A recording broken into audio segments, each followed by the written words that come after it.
trying to get a. So part of the problem last week is I went straight through YouTube. I used to use StreamYard and it works better. I think that's the problem. Okay. So looks like we're good. I don't know how to share it though, Colin. Oh, I know how to share it. I got to do it on here, on Twitter. I have to get it off the. I'm going to get it off the site here. I couldn't get that YouTube button inside the interface to work. Are we live, by the way? Yes, we are live. Cool. So How did you end up putting it up? I just posted it straight in. As an embed? Yeah, and it had to do a separate thing, but it won't go into the actual. Okay, I'll point that out to him. Yeah, it just kept saying there was an error, but I can still post it another way. I did that today. If the air conditioner ends up being a problem, we can shut it off. Okay. It doesn't. On the other hand, it's not super hot in here, and that's nice. Oh, see, I'm not on. Oh, yeah, there I am. Oh, if I lean in here, I'm on. Is everybody in there good? I go to when I go to the South Stands YouTube page because Colin had control of it. It's all right-wing YouTube videos. It's all Ben Shapiro. Oh yeah, probably Paul Joseph Watson. A lot of Paul Joseph Watson. It's good stuff. Okay, so that's there. But let me see. That and women kissing other women. Oh, that's understandable. You should just start your own channel.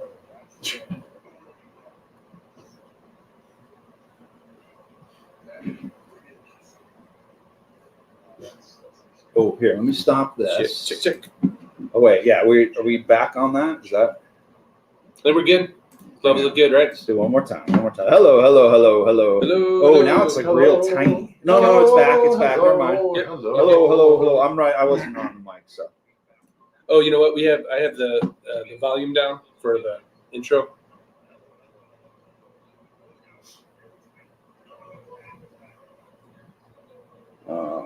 So Sensor 3. So he's tweeting the link to this, and then I retweet it so that all my followers. Okay, so got that. Gonna get my headphones on. Is that beer for me? Yes. I will not say no to that. I'm ready to go. Okay, I'm ready to go too. Is everyone ready? Yep. Scott, are you ready? As always. I'm going to hit record right now.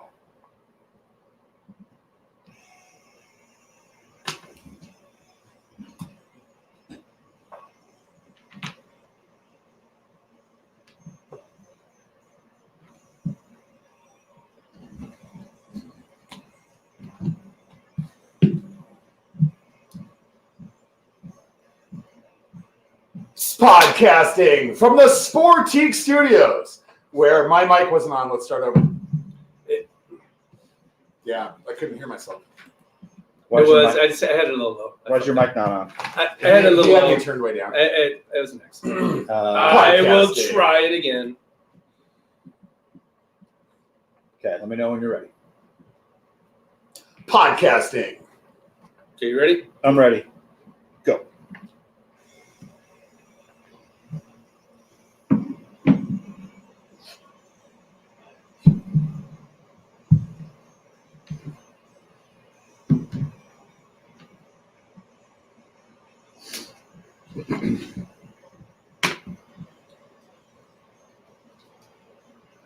Podcasting from the Sportique Studios, where 0-2 isn't just our record, it's our state of mind. This is the South Stands Denver Fancast. Yeah! I'm Colin Daniels with producer Scott Stafford, the Dean of Denver Talk Radio, Peter Boyles, and your host, John Reed.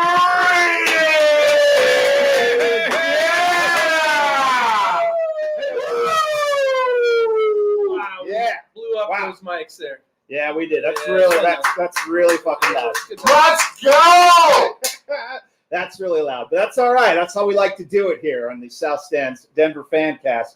Go big or go home. 2 shows in a row. Who Wow. could have thunk it? Hey, it is a privilege and an honor to have a legend with us. Peter Boyles is sitting in the studio. This is the most talent that's ever sat in this room, and we've sat here for like 250 fucking shows. So of all that time, of all the no talent, this is more talent than that's been. This is great, fellas. This is the first one. I'm a cherry. It's the first podcast I've ever That's kind of hard to believe. I figured maybe you had tested the waters by done. now. No, I do a YouTube show, and I'm doing it. I do it once a week on a Wednesday, and I still do a Saturday gig, and I do a lot of filming work, and I still write. But I've never done one of these, and I've known you guys. Who had the hooligan? You had That was me, yeah. That's what I thought. Well, I was going to say, so you and I go way back. I'm sure you go way back with Colin everybody. too. Yeah, with everybody here, Scott too. And you were always very kind and generous to us. And me and Aaron X, we did the hooligan way back when. Yes. And you actually had us on your show once or twice.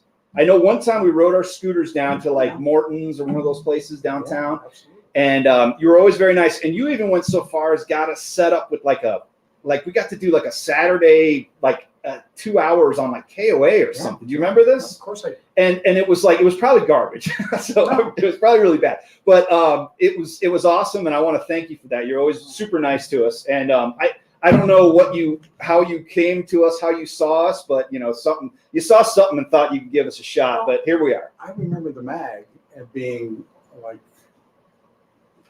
the rebel publication Sure. that I always saw it as. And we were talking before the lights went on and turned the mics on, that outlaw isn't necessarily an outlaw mindset, especially in this business, doesn't mean you're breaking the law. It just means you don't agree with much of what's happening. And I always saw you guys as that. I mean, that you guys kind of, okay, we don't think what they're thinking. Well, when I hear or see that, that's always, come on, sit down next to me. Well, and really, Peter, that you've really touched on the reason that this podcast exists and does again, and that's that access determines the tone of most media when it comes to sports in Denver. And so if you have an outlet and you're reliant on access from Kroenke Sports and from the Broncos and these other organizations, then you've got to watch your P's and Q's, otherwise you're going to answer to their people. And that's really no different than mainstream Republicanism or mainstream Democratic Party. Being the person that I am, that I never relied on friendships with those people. And in fact, I liked it when they didn't like me. Sure. I mean, like not liking me, back to pro wrestling, we were talking about being a heel. They don't like you. Good. And so if the corporate teams don't like you, my hat's off to you. Well, that's kind of it. And I know the Broncos, when we were like in our heyday a few years ago and really, really hammering it, the Broncos were kind of scared of Colin because Colin kept digging up dirt, and they weren't really appreciative of him, which is great. That's what you want. You don't want that. I get it. People's jobs depend on, hey, I gotta pay the bills. I gotta go cover the Broncos. But the first time you get the phone call, don't say that about the governor. Yeah. The first time you get that, don't say that about the senator. It's the model is identical. Well, and you've turned yourself into a bit of a lightning rod with the Trump people.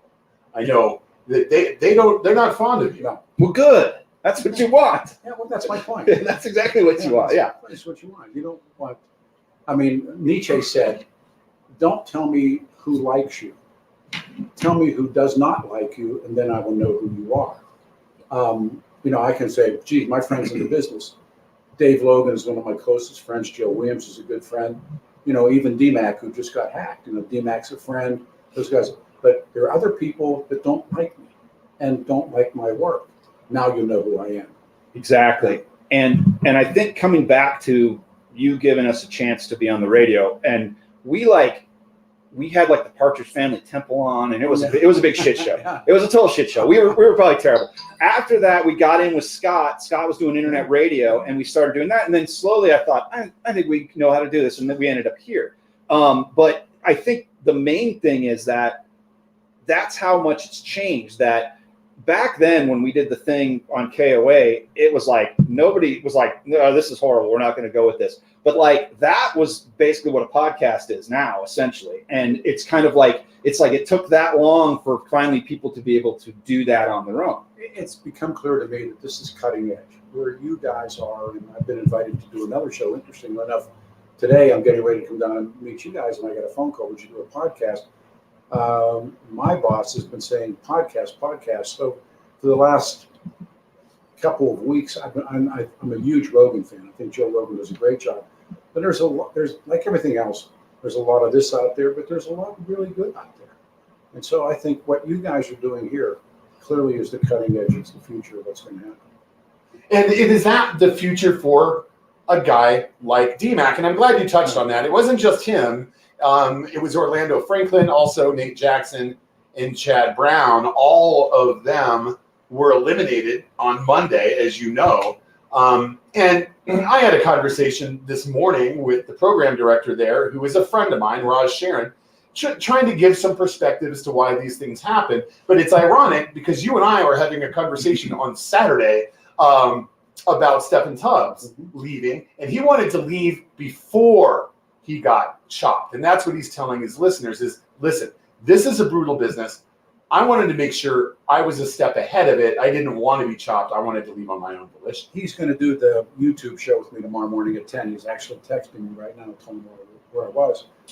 In the case of what happened at with DMAC, the only true radio guy in that group was DMAC. Yes. The other guys were ball players, and it's like watching a football cast or watching a lot of sports. There's one guy that I know that literally took off the helmet, walked in, sat down, and got it, and that was Dave Logan.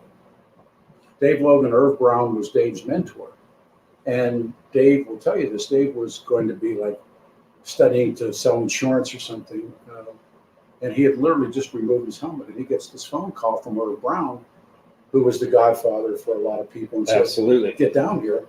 And three guys I know, I've said this many times, sat down in the seat and got it. Dave, of course, Allenberg, he was a disbarred shirt salesman and shoe salesman, sat down in the room and got it. And Mike Rosen came in out of the business world, sat down and got it. Other than that, the rest of us had to work at it. So is for a guy like DMAC, who's a radio guy to the core and has been for a very, very, very long time, how does, without going back to work in the industry, how would he take a thing like this and monetize it and make it work and be a way of making a living? Well, that's the secret that you guys have to solve. We have not solved it. No, and Far from Yeah. solving It's it. been like 12 years. We haven't No. solved it. But look, but didn't Rogan get a? Oh, he makes lots and lots and lots. Oh, and yeah, lots yeah. It's solvable, and just not Oh, us. yeah. That's not us. We Yeah. can't solve it. And of course, Adam Carolla famously has made a fortune, an absolute fortune doing it. But that's it's a lot of consistency for one thing. They don't do shows once a week. Rogan's grinding every day. Sure. But if you're going to do the job right, it's a Monday through Friday. It's 5 until 9. It's whatever your hours call for you to be there. He must have great bookers because I mentioned that the interview he did with Hulk Hogan, was devastatingly good. I mean, Hogan dropped his guard, and either Rogan got that out of him, or maybe that was his moment to talk. Where his real talent lies, and I'm doing a bad job of following his example right now, is in letting his guests talk. No, I think he's great, and he's willing, and that was always the best part of it. Was in the time I've been able to spend, lucky enough to have radio shows, I always wanted the ball. A lot of what we've talked about this, a lot of on-air guys won't touch a topic or certain topics. We were talking a little bit about this before it began. I wanted the ball. And I wanted, like they said, well, no, get him on the show. No, get her on the show. And 9 out of 10 times, well, say 5 out of 10 times, they might show up. But the fact that you can say, well, we asked them to come on. And sometimes they come on, but that's part of it. How do you feel about Howard Stern? He's He's an excellent interviewer. Yeah. And I know a lot of people are a little, Yeah. you know, kind of like, yeah, he's kind of an asshole. But his interviews are fantastic. Changed the business. My understanding from sources that he's drinking his own Kool-Aid now.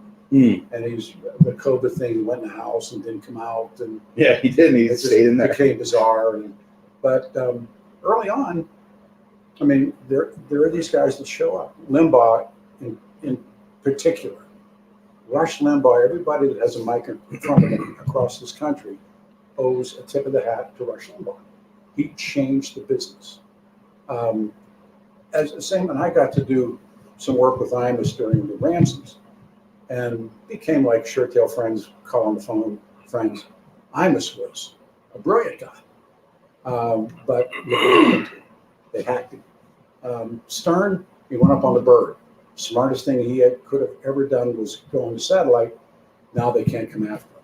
The FCC can't crack his back. And they did they got the rest of the guys. I mean, and they're going to move on other stuff as well. But that was the smart thing that Stern did. It's changed so much. Obviously, we're broadcasting to whoever, right? You can broadcast anywhere. You can say whatever you want. Put it on a website, and maybe 10 people hear it, 10,000, whatever. Has that put a nail in the coffin of radio? Do you think? Radio put a nail in its own coffin. Okay. It didn't need you guys. Radio has been so diminished, particularly in the last 3.5, 4 years. It's really taken some hits. But we talked about this. It's turned into angry white guy radio, and one angry white guy shift is over, replaced by another angry white guy, and they're all angry white guys. Well, if you're an angry white guy, you're Guilty. yeah, but That's true. Here's your audience. Yeah. But- Well, and that audience is slowly going away too. And I turned, this word is called narrowcasting. We'll pick you and you, but we broadcast. The idea is how wide can the net go, and then pull it in. And my job, I don't do a weekday, or I do a weekend show now, but the same thing is true with the weekend show. Every show is standalone. My job is to draw to me the largest amount of people that I can and sell them stuff. It's not that tough. And what a lot of people lose sight of is they're on a mission from God, or they're determined to change the outcome of an election, or and they're It's good luck. Good luck. Yeah. But my job is to, like tomorrow's Wednesday, Thursday, I'm meeting with Larson's. I've sold skis on the air for 20 years for these guys. I'll probably become the voice of the Black Eyed Pea that Stefan's going with. So I have Monday lunch. That's my job. My job is to make money for the radio station, make money for my family.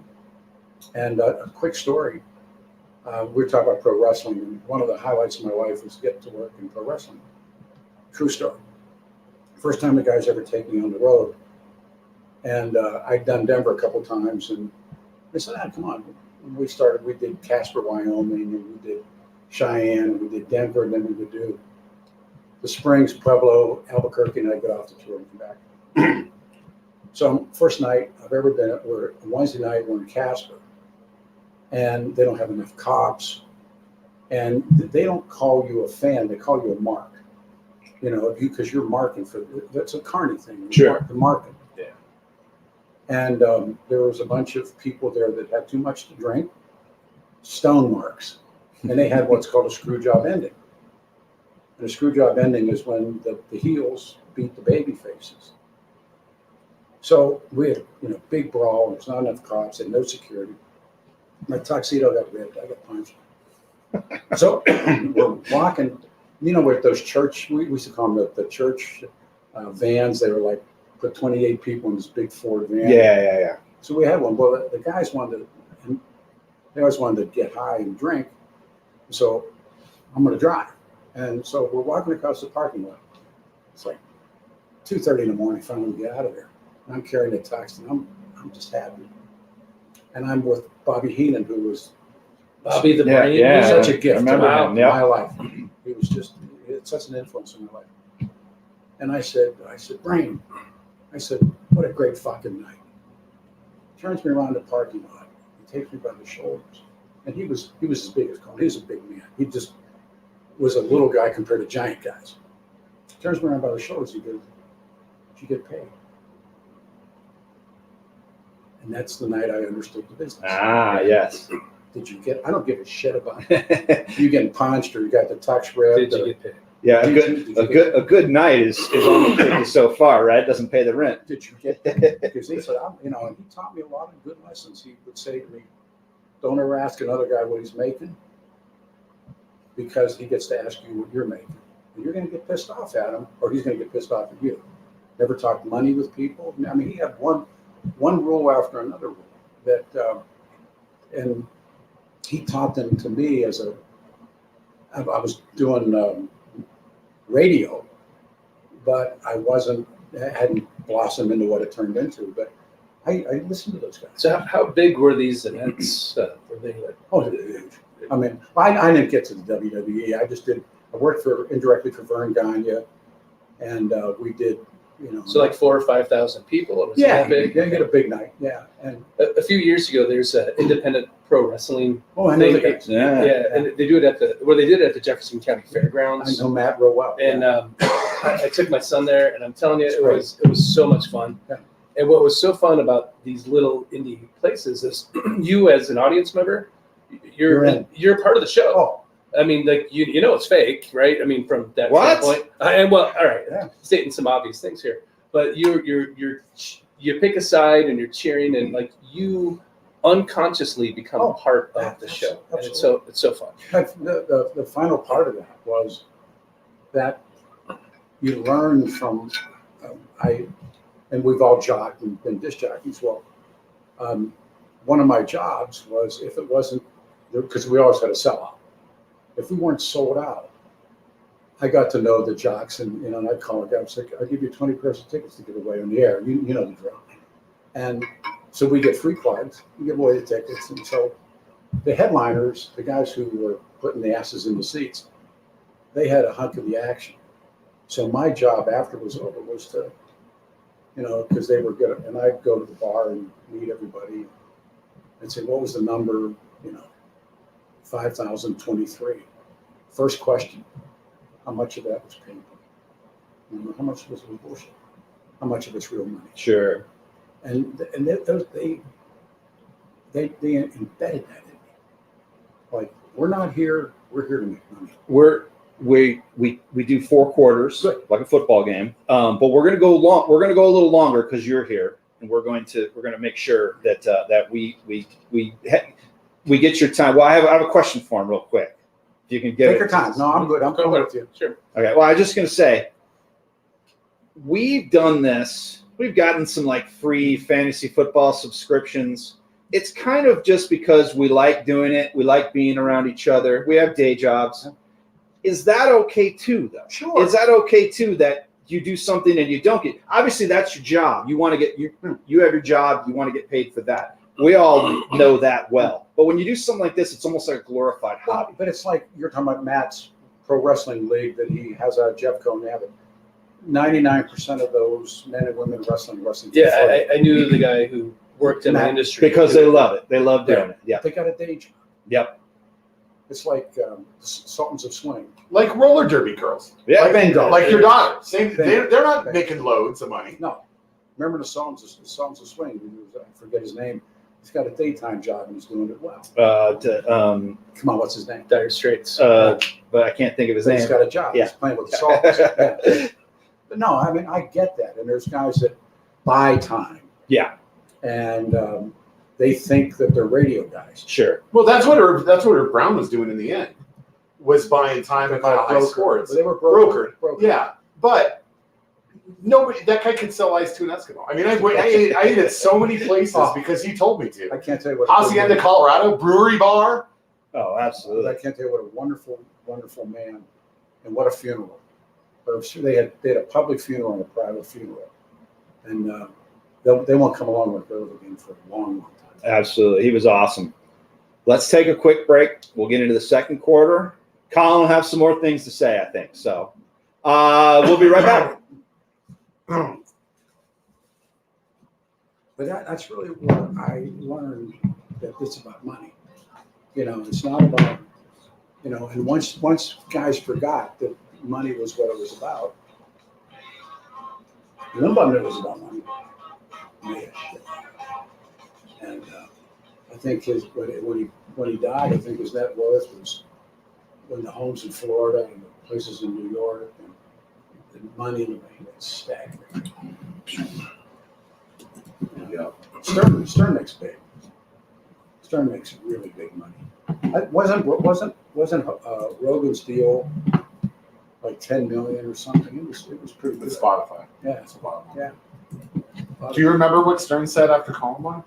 I did, and no, I don't. Well, he said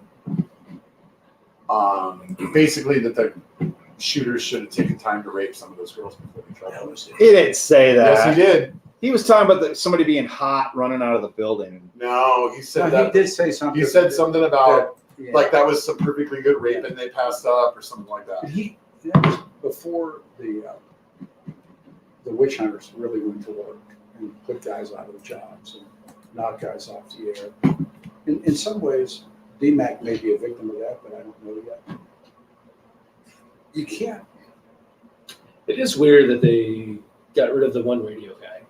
Well, they get rid of the ball players too. But they replaced him with ball players. Philip Lindsay. That was my point. Philip Lindsay. Yeah, Philip Lindsay was how much What- radio what's- experience? Now, granted, you don't need. You can, like I said, you can sit down and be able to do it. They could be good. But See, that's what they didn't understand is that DMAC, that's one. DMAC was playing good, and so they hired his partner. He made out for look good. They're like, there's a wonderful book called Bud and Lou that I recommend it.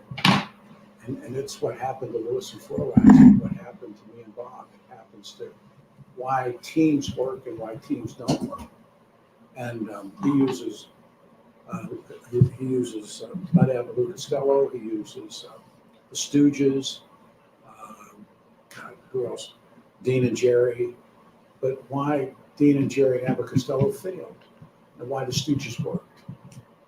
And I've seen it in radio 1,000 times. Yeah, TV2. I mean, it's like sports, like Ernie Johnson with Yeah. TNT. Like he's fantastic. He's with 3 ball players, but he's kind of the glue that keeps it all together. If you got the right guy. It can work.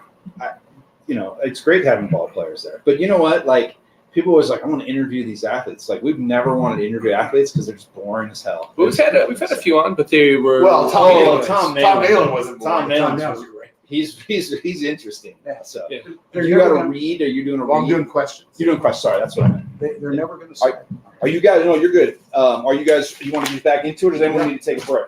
No, We took a little we're break, so. pretty good. I was going to say that my buddy that was wrestling, his idol, his was Bobby the Brain Heenan, and so his name was Mitch, and he had this character called Titus Machiavelli. So he was like the evil like manager guy, but his whole thing is. I won't tell the story on here, but I'll tell you a story off air. Okay, cool. Would love to hear. All right, let's get us all back up. Get us all back up. We're gonna get us back up. It's the questions. Hello. What? It's Okay, the questions. let me get back questions. to the playlist. I know Howard Stern is kind of it's a hot button issue. A lot of people don't like him. I just really enjoyed his interviews. Did you see the thing he did with Bruce Springsteen? No, but I wanted to. Oh, it's fantastic. It's so good. Bruce Springsteen just sits there and plays on the piano, guitar. It's really good. If you like Bruce Springsteen, it's I love excellent. Bruce Springsteen. Oh, you'd really like it. Huge It's good. fan. Okay, are you? These chairs came So- from the Lakewood Police Department. I saw them on Craigslist. So you're doing a read then into questions, right? No, he's doing questions. Oh no, you're right. Scott's right. I was That's right. why he's the producer. I'm doing the read and then into questions. Thanks for confirming Yes. I was right, Scott. Okay. So are you ready to go? Yes. Okay.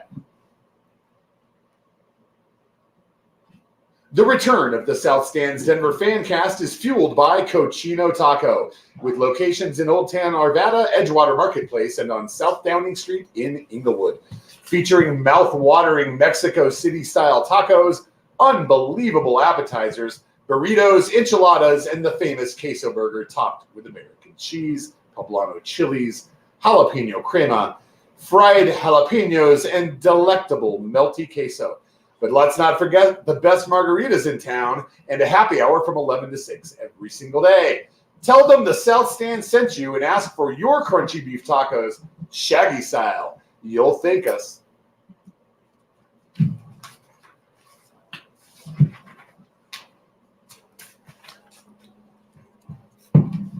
Are the Broncos actually 0-3 since they scored 2 losses worth of points in week 2?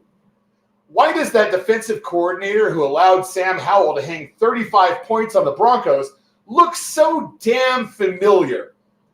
When did the Broncos make the switch from the GOAT at quarterback to the scapegoat at quarterback? Are the Broncos feeling a little braggadocious since they'll never lose 100 games in a single season like the Rockies will? Are they looking forward to their October 29th game against the Chiefs because fans will have the Nuggets to distract them by then? Did the fans shit-can D-Mac because they no longer value the nerdy old bicycle shorts wearing chubby guy demo? Where do I sign up to get a hand job from Lauren Boebert at the Buell Theater? Does Peter Boyles still think that John Ramsey killed JFK?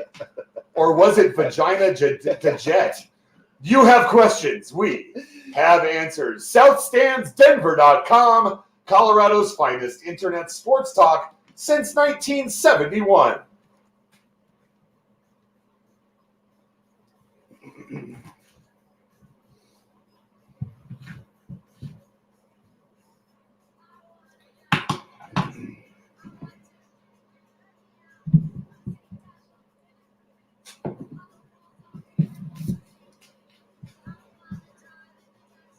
I'd say you're going to get Peter in trouble, but I'm sure he's at the point in his career where he doesn't give a fuck. Peter's been in plenty of trouble on his own. He does not need my help. Yeah, he doesn't need it.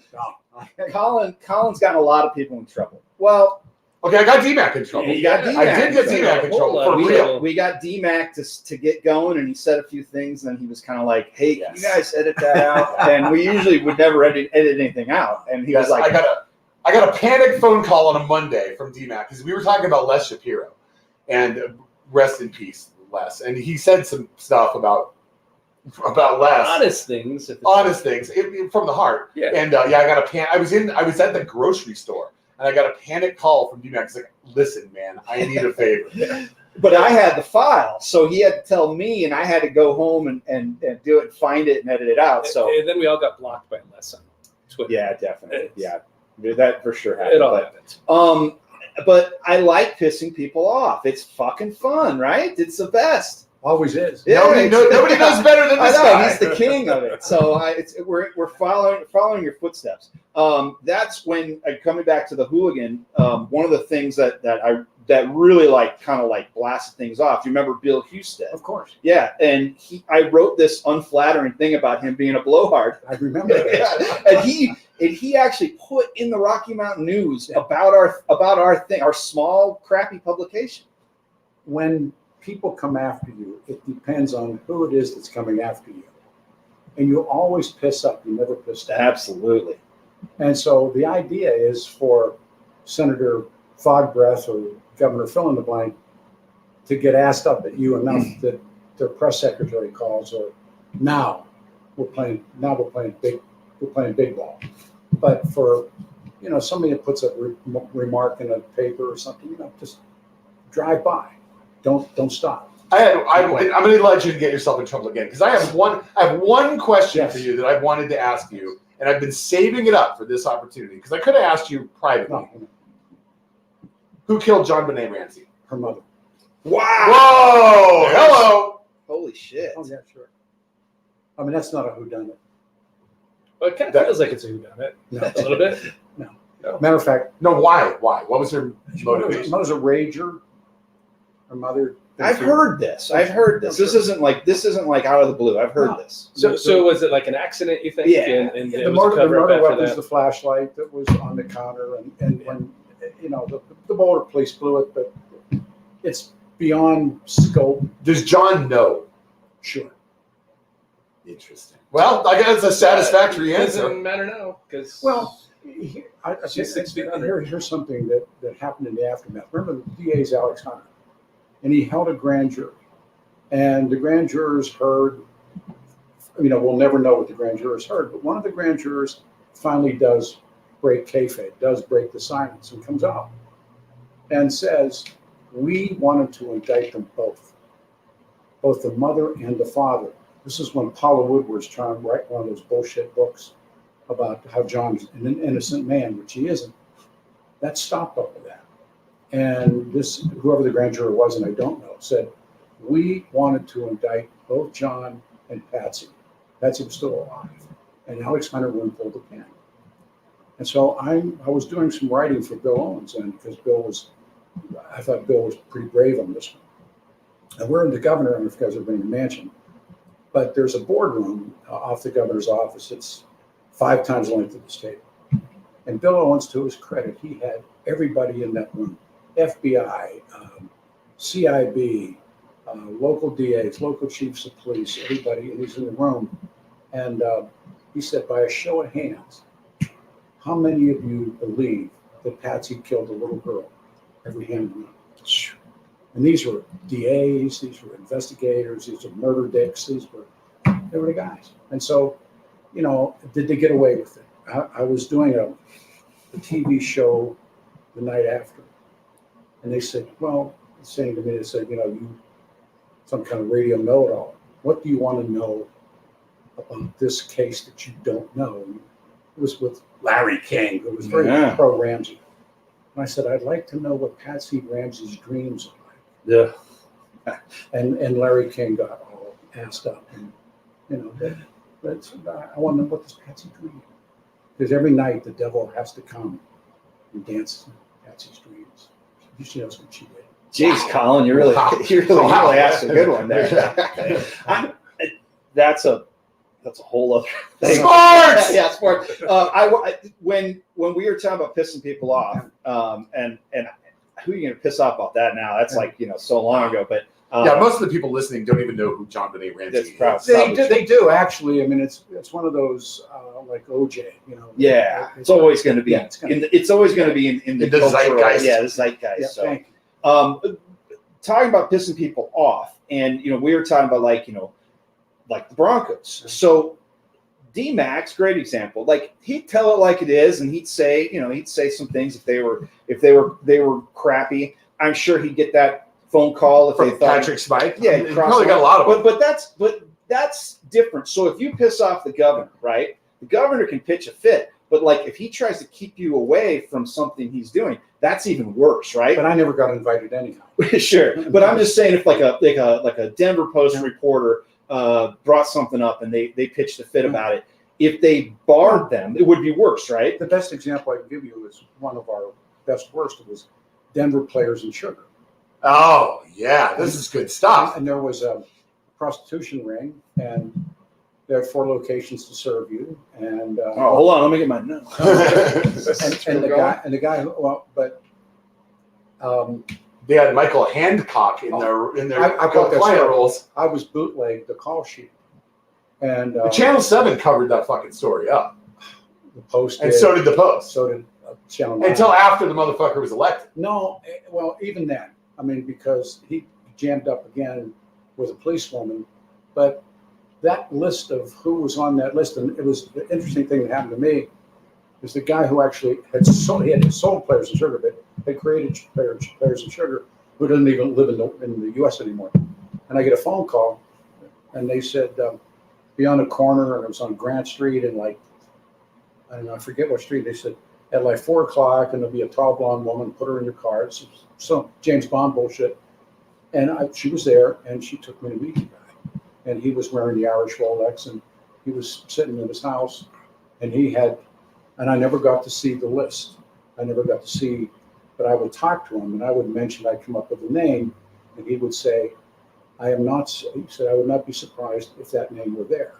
So the experience that I had was, I knew that Michael Hancock, but they didn't give a shit about this young black city councilman running for mayor. It was all about the power brokers and the ball players and the and everybody that went with that. So as a final, he beat Roy Romer's kid, Chris Romer, becomes the mayor. And what I believe, although this guy that's mayor now he's wrecking the city even further, but Michael Hancock took this city into the gutter.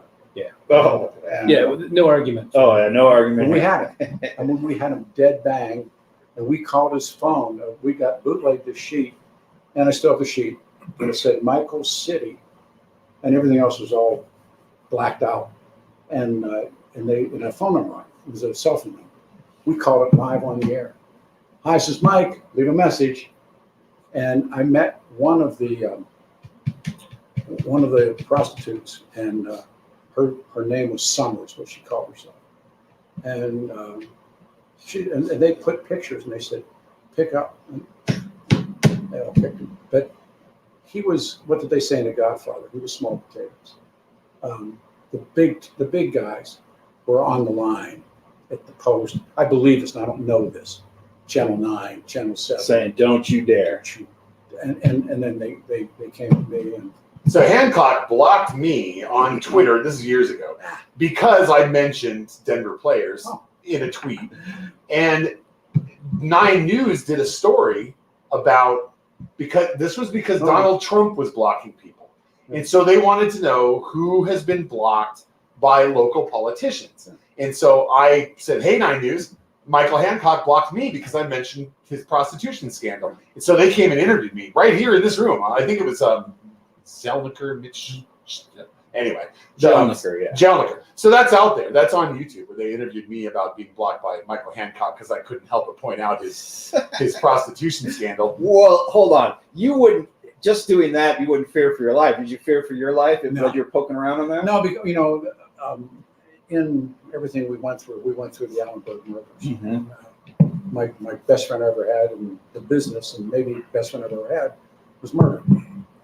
The thing about his murder, and I just went through this last 2.5 years with these Trump people. I found a guy in the hallway at the radio station, and the threats on my family. Lee Larson, who was probably the most gifted radio mind that I've ever been around. Lee said, we dealt with those guys. We had to. We didn't know they were coming. But he said 2 things. One is that they never said a word. They just did it. And number 2, they were, that. They never threatened Allenberg. They just showed up and killed him. They targeted him. And that was white supremacists. Yes, and they killed him. And they killed him on Adams Street. So do you see a difference between those folks back, that was in what, the early 80s? Yeah. Do you see a difference between those folks and some of the folks that are running around now? Not much. No, not much, right? They're kind of the same. They're kind of cut from the same cloth. And a lot of it gets generated, and talk radio shoves and pushes a lot of that stuff. And it's First Amendment rights, but those people don't go away. They were in Germany in the 30s. They were someplace else. Always going to happen. Yeah, it's reoccurring. That larger point that I always try to ask people: do you think that we're crazier now, or do we just see it in real time? That's written about it, thought about it. Remember, the United States actually comes apart in the 1860s, American Civil War, comes apart. We've been apart in the 60s over Southeast Asia, Richard Nixon. In my lifetime, there's never been anything like this. Really? I don't think so. Wow. We're tribal now. Is it the access to media that's really It's part doing of it? I mean, Part of the guy that killed Alec Berg, he didn't have social media. No. But if he did, he could have ranted and been the crazy guy But there remember, and not acted it out. their spiritual God was a guy named Richard Butler. And Butler had syndication from up in Idaho in his church. And no, he was, and then the other guy they had was a guy named Jack Moore, who was their philosophical historian.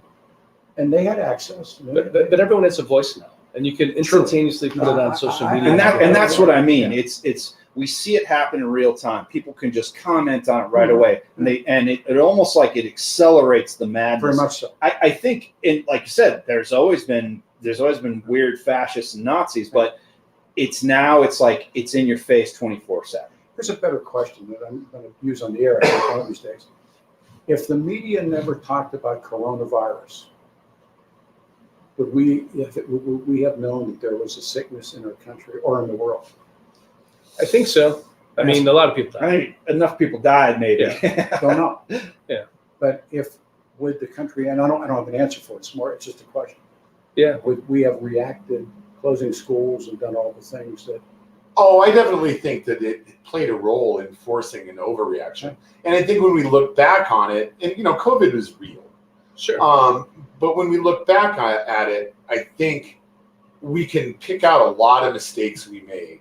And Oh, absolutely. as a parent, I can say that I believe closing the schools, forcing the kids into remote classes, virtual classes, that is going to be, we're going to be paying that debt for a very, very long time. Because these kids, I've got a daughter who's 16 and will never, that was just such a traumatic experience. I would much rather she had COVID than the social disease. But it wasn't for the kids, it was for the teachers.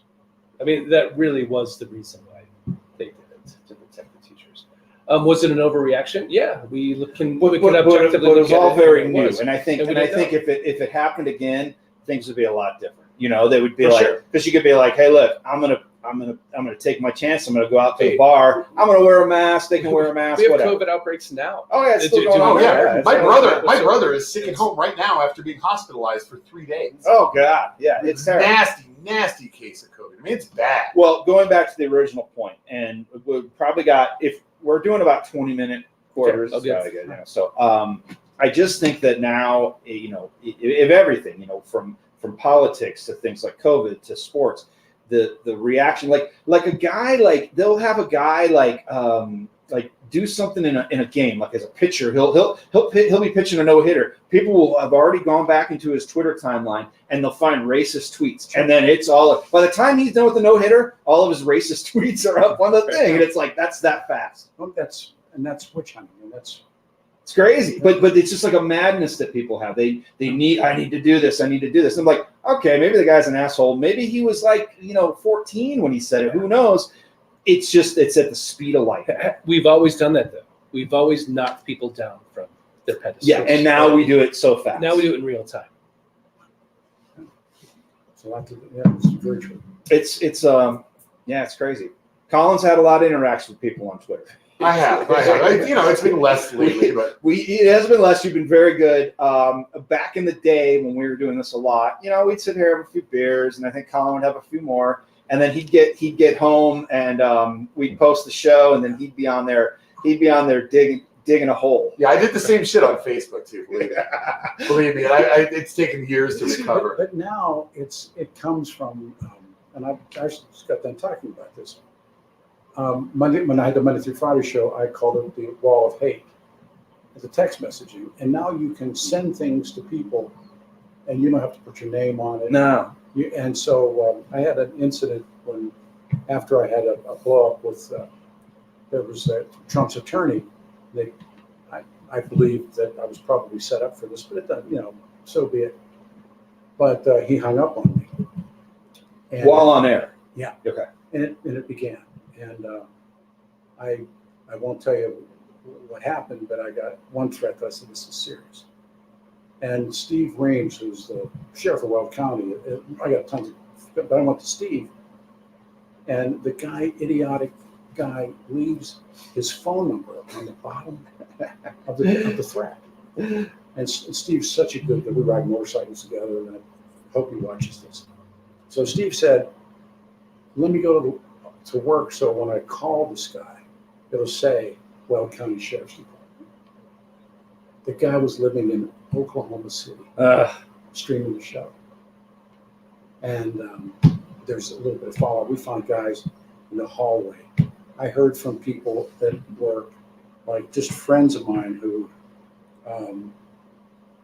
then start sending me rotten messages. They're just people that I had in my phone, women, all this kind of stuff like that.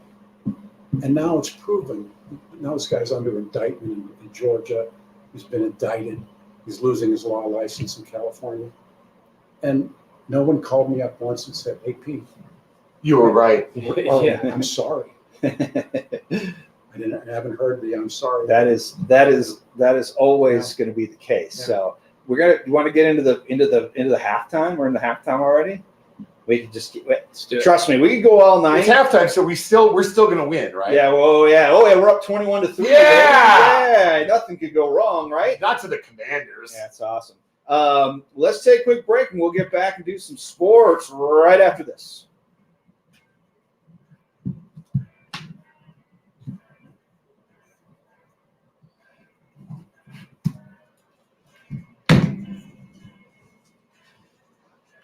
I mean, all that stuff is true. You know, like they.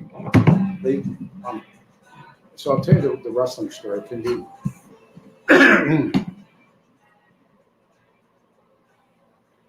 They can't hear you because Okay. they're their headphones. So let me tell you one thing. I'm gonna run downstairs and pee. All right, saving. So Colin had gotten this is a new computer for this, so he downloaded Audacity, and it was. Is this going good? Oh, it's Yeah, going great. it's It's okay. fantastic. The story I want to tell you is we're Remember, we're live here, so yeah, it's okay. We're matches are over, and Heenan had it. The Heenan family, Nick Bocklin, Ray Stevens, who was the forward? Ray Stevens, Nick, and Jack Lanza. So we're at a private dining room. We're eating, and this guy comes, and he's got cerebral palsy or some shit. And Nick Bocklin was the heavyweight champion of the world. And I see this guy coming like this. And I'm like, oh shit, he's coming down home. And he comes in the dining room and he wants an autograph. Oh, that's nice. Nick says, Bobby, get him the fuck out of here. Get the fuck out of here. Jesus fucking Christ. And the guy lights up and he says, get the fuck out of here. And again, Oh, well, and I looked at him, I that said, turned very sad. and I said, Chin, he said, wait 2 weeks. When we come back, you'll be here. Main event, Nick's always in the main event. The first 2 rows, they're probably $40 tickets back then. There they are. Guys with crutches and guys. He said, if I'd have given him my fucking autograph, he'd have thrown it away and thought I was a good guy. He went home and told every geek he knew what a prick I was, and they all bought tickets to see me. Wow. That was a great lesson. wow, quite a gambit. What a lesson. What a lesson. Yeah. Well, He says, and he's Peter, Bobby, get him the fuck. And Heenan stands up. Heenan's onto him. And I'm going, like, yeah. oh, shit. You know? Okay. That's I mean, very shocking. Like, whoa, Yeah, whoa, yeah, what's yeah, going They on? Yeah. ran him off. Everyone had. And Bobby ran him off. And I went, oh, fuck, you know, like, and then I realized you're making money. Yeah. I mean, it's their character. And when it was It's over, part of the show. But even after the 2 show weeks was later, over, and it's Nick part comes of in, rolls on the ropes like this, looks like that, and just, you know, gives these guys a finger, and they're all, yeah. But it was a classic, like, as twisted and fucked up as that was. That's really fucked up. Of course it is. Wow. But isn't it brilliant? Yeah, it is. It's. I thought maybe he'd be like, after that, then he'd go, hey. No. here's your autograph. No, he ran him. The guy went down the hall as fast as he could. God. Wow, that's crazy. And I was like stunned. How long did you do this with the wrestlers? Off and on for about 4 years. Oh, okay. That's quite a And while. we traveled. And, Yeah. You know, but they it was like going to grad school, you know, because they knew how to build audiences and build heat. Sure. And half the stuff that I did on radio was just building heat. Like, and people would want to tune in the next day to see the next chapter of the Ramseys. And my job was That was really a launch pad for you, if I remember. did more fucking national radio, but I never took a nickel. Anytime, and there was a lot of people that picked out in Denver that took money. But if there was ever a crawl on the bottom of the screen that said like Fox News contributor, they're getting paid. And I can name the names, but I never took a dime. I never took a nickel. It's a dead kid. But the best one is I ended up in Jefferson County Court. I was taken, this might be a story to tell, but I was shown a copy of the ransom note like 5 days after the little girl's death. I was taken to a restaurant. I didn't see the original note, but I saw a photocopy of the note. I went on the air and said it, that I had seen the ransom note or a copy of it.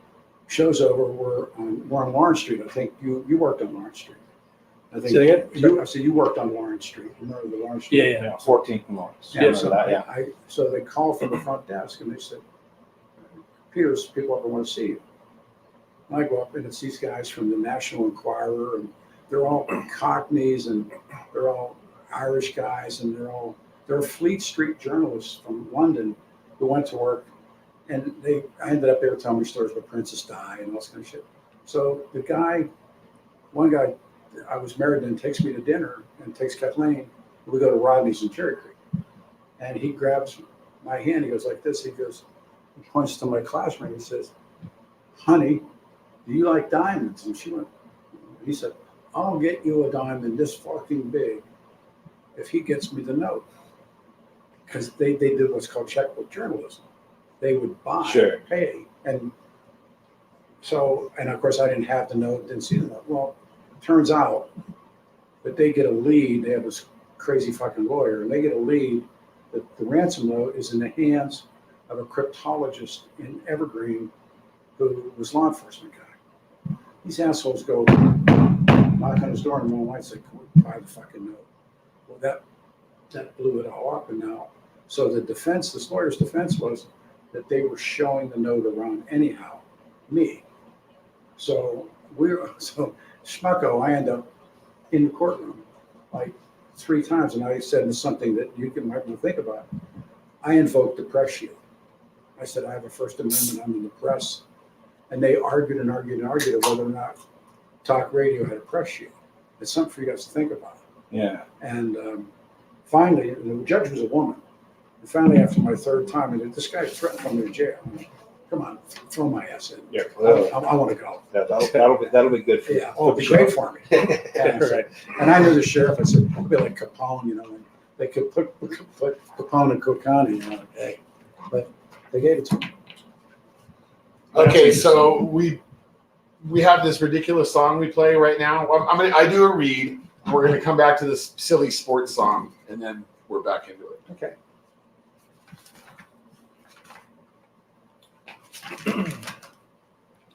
Okay, let me know when you're ready.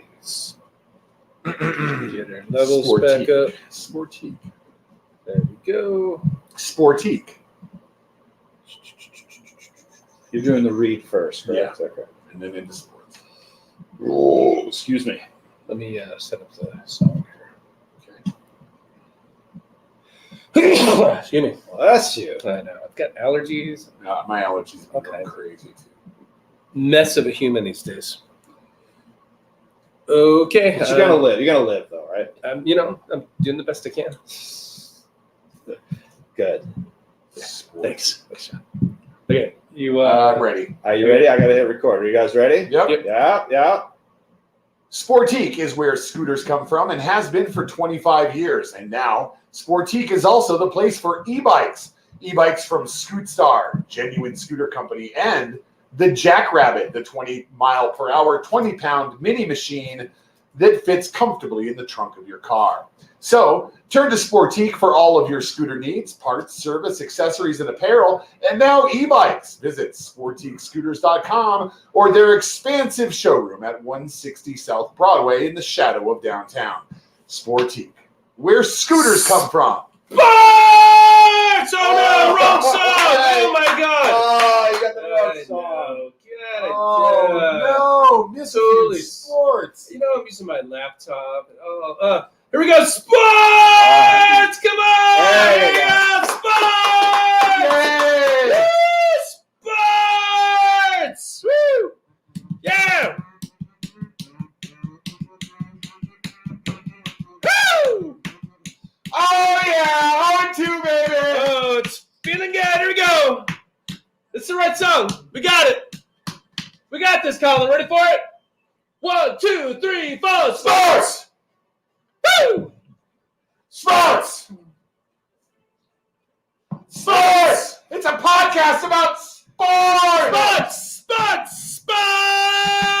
Sports! Denver Sports! Yes. good to have that. It's good. It's good to have that back. Sports. This is a Holy sports cow. show, and I'm gonna ask Peter a sports thing here real quick. But I failed to mention that I have been keeping up with you because of your column in the Glendale Cherry Creek Oh, because I get you that just showed me delivery. the other day. I live in that delivery area, and they deliver me one, and I always read it, and I always read what you have to say. And there was something you did, and I couldn't remember exactly what you said, but it was something where you made a joke about being bisexual. Yeah. And I went to my wife, oh my God, Peter Boyles is bisexual. Did you know this? And I didn't read the whole The thing. tagline was, all the sex I get, I buy. That's right. And then I read it and I went, oh, wait, hold on. Sorry, he's not bisexual. And I read her the joke. But- So, I'm an old man, but an old man's life. yes. Trust me, fellas, you're always going to pay. And somehow I think you already know that. Colin does for sure. Yeah, for sure. Yeah. But no, I enjoy that. I always read that It's every fun to time do. I get it. Yeah, it's probably great. I always like writing a thing now and then, so I always like reading that. My sports thing was the Rockies. Rockies been here since 1993. Horrendous franchise. We were talking about this last week. We said, we're not going to talk about the Rockies. And then we did, and Scott made the very good point that it's not that they don't spend. It's not that they don't try to make moves. They just don't know what the fuck they're doing. And that franchise is doomed. It's just doomed. You've seen them since the very beginning. I don't know if you're a huge baseball fan or not, but do you have any kind of opinion or insight on the Rockies? Will they ever be good? My grandson should be sitting here right now and answering that question. I see. What's the deal with them? I think it's ownership. Absolutely. I mean, that they need to sell the team. It's interesting to see. Here's the problem: they don't need to sell the team. Well, no, it's a cash cow. Well, to win, they need to sell it. Yeah. Yes. But I know, like, for instance, when the Pirates come to town, everybody I know that grew up in Pittsburgh goes to the game. I mean, we're in this really interesting. That's what they live on economically, because we're a transplant town. Sure, of course.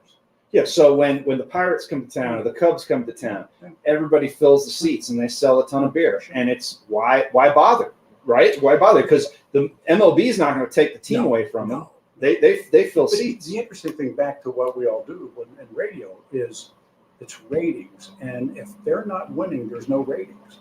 And the same thing's true with the Denver Broncos, your Denver Broncos, that if they don't start to pull this thing out, people don't watch or don't listen. Or don't come. And that's what would really piss Pat Bowlen off, is when he saw the attendance start to take a hit. But I can't understand why a family couldn't get along for that kind of money. I get along with you guys. Yeah, absolutely. But it's the same thing. I kind of see it's like General Motors is playing Ford Motor Company. You know, I have friends that, for instance, I was going to bounce this off of you guys. What happens if Oregon wins this weekend? Well, they're probably going to. They're favored by 25 points. Then what happens? Then CU falls out of the top Some 20. shine comes off those. That's what I'm asking. Yeah. I mean, But they'll still be, they're going to pack full like crazy. I mean, the ratings for that game with CSU were amazing. yeah. Did CSU really win that game? I They sure don't know. should I have. don't know. Yeah. They sure should. No, CU won, but in 2 overtimes. No, I'm asking the question. Yeah. Did CSU really play a good game? Yeah. Yeah, I feel like, I mean, if CU took CSU to 2 overtimes, Yes, I'm saying. that's a win. Yeah. That's absolutely a win for that program. And the eyeballs that they got on that program, they would never have gotten otherwise. I mean, at 2:30 in the morning in New York City, on the East Coast, 2:30 in the morning, Still there are 11 million people watching that game. It's amazing. The shine would be off a little bit nationally, but here people are like, they're dedicated to it like a jihad. It's like they're all in. Or do they still want a winner? Do the fans? Yeah. Oh, absolutely. Oh yeah, for sure. This whole state. It's been a long time for them, so they definitely do. It's fantastic, and I'm not a huge Deion Sanders fan. I think he's kind of a jackass, but I love that he's upset the delicate balance of college football, because all these people are upset with him, and it's like, this is entertainment, That's man. what we opened the show with. Yeah. How do you get? Oh, he sells the sizzle. Oh yeah, Yeah, for big sure. time. Yeah. So Big time. Yeah. So speaking of the Rockies and all the transplant fans, I had an idea, and this is it just popped into my head. This is a good time to mention it. So you open a restaurant right near Coors Field called the Hometown Cafe. Yeah. And you specialize in Chicago things and St. Pittsburgh Louis things and things, yeah. Pittsburgh things. And you draw those crowds. When people come out to Coors Field, they go eat at the Hometown Cafe. You could even and get their pierogi or you could whatever. even change out the banners Sure. as every week. Yeah, right? change your flags up front. Electrically, you could change it. Yeah. Do like the hockey boards have those electronic Why ads. don't they just go all the way and just do it at Coors Field and get it? Well, Fly the W. Well, at Coors they Field. pretty much have, because you can, when the Cubs are in town, they will sell old style. Old style. beer. Yeah. And because they're like, hey, Cubs fans, come on. That to me, I get it. It's money, right? They want to make as much money as possible. That's why they have the team. But come on, that's ridiculous. Well, I mean, let the visiting team bat last. I mean, like, do the whole thing. Well, this Just is make it like their home if the stadium. Raiders are coming to Mile High and they're gonna sell meth. And they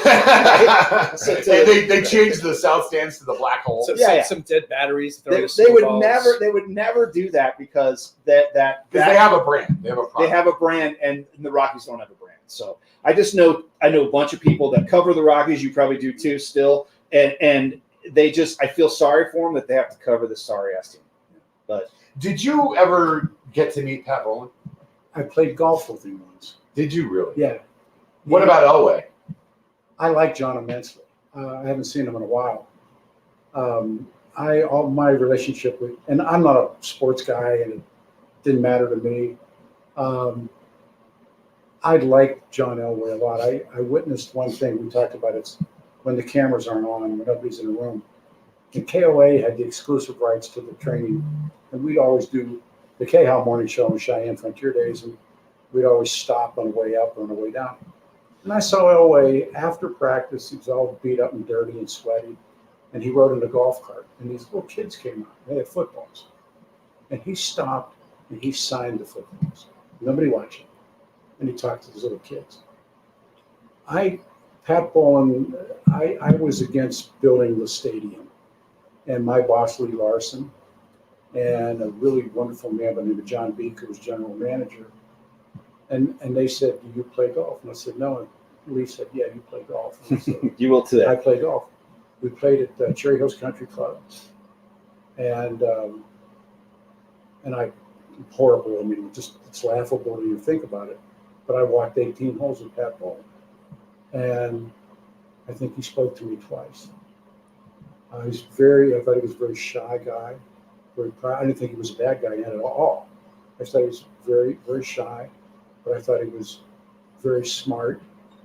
And he told me that one thing, that his mother was alive then, that the things that were written about them or said about them really troubled her, the mom. And I later skied with his brothers, and they were interesting characters. But I think Pat Bowlen was probably, according to everybody that I know that I respect for, was a great owner. Absolutely. And that's my experience. And that's the thing. And we were, I was for sure ranting about the new owners of the Broncos, and they just fly in for the game. Yeah, I was like, these are just rich assholes. I go, they wanted to own a sports team, and they got it. They could afford it. Or do more than that. They're going to take that whole valley and change it. Oh yeah. That's all going to It's change for sure. Yeah, Elitch's is moving, and then So they'll take the other side of the highway too. The Broncos will be up by DIA. beyond doubt, I think what they'll do is they'll create a new world. New sports entertainment district, Absolutely. like they did in LA. Like Jerry Jones. But is there a selective? Of course, there is a selective memory with people like Elway and Pat Bowlen, because Pat, remember, we wore the fur coat and everybody was like, "Oh, rich asshole," right? And then, but now, like, he's totally revered because he did end up being a good owner. Elway kind of the same way. Joe Williams was always tough on Elway, right? Lived off of Yeah, absolutely. Just ripped Elway, and now somebody says something sideways about Elway, and it's like, "How dare you?" And it's like, "Oh no, Elway was kind of like, I don't want to say he was a villain, but he was certainly was not universally accepted back in the day, right?" But my experience with him socially, I don't know anything about football, but socially, he was just like sitting around the table. He was like a regular guy. I met his dad. His dad's name was Jack. Yeah. And Jack Elway and John Beek were great friends. And one night we were at his home in Winter Park, and Jack Elway had a few of these, and he was a storyteller. He was a wonderful storyteller. And he for 3 or 4 hours, we just sat there and he told sports stories, but they weren't about X's and O's. They were about off field or on field. And he was a really great guy. His name was Jack Elway, head coached, and John's dad, you know. Is these type of characters, Yeah. if, you know, Elway's heyday was up until the late Yeah. 90s, but when he came here, it was what, 82, right? It's 82. 82. So we're talking 82 up until the 90s.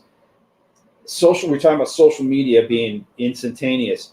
Some of these characters, would that have been a huge hindrance to some of their off-field activities? No, it's like when you're a kid and I was in love with baseball, in love with prize fighting, and you would hear the stories. And I think those stories are still there. They have to be. But it will take a time frame before, you know, the stories are told. But we were always in the position where we heard the stories, and I'm sure you guys hear the stories.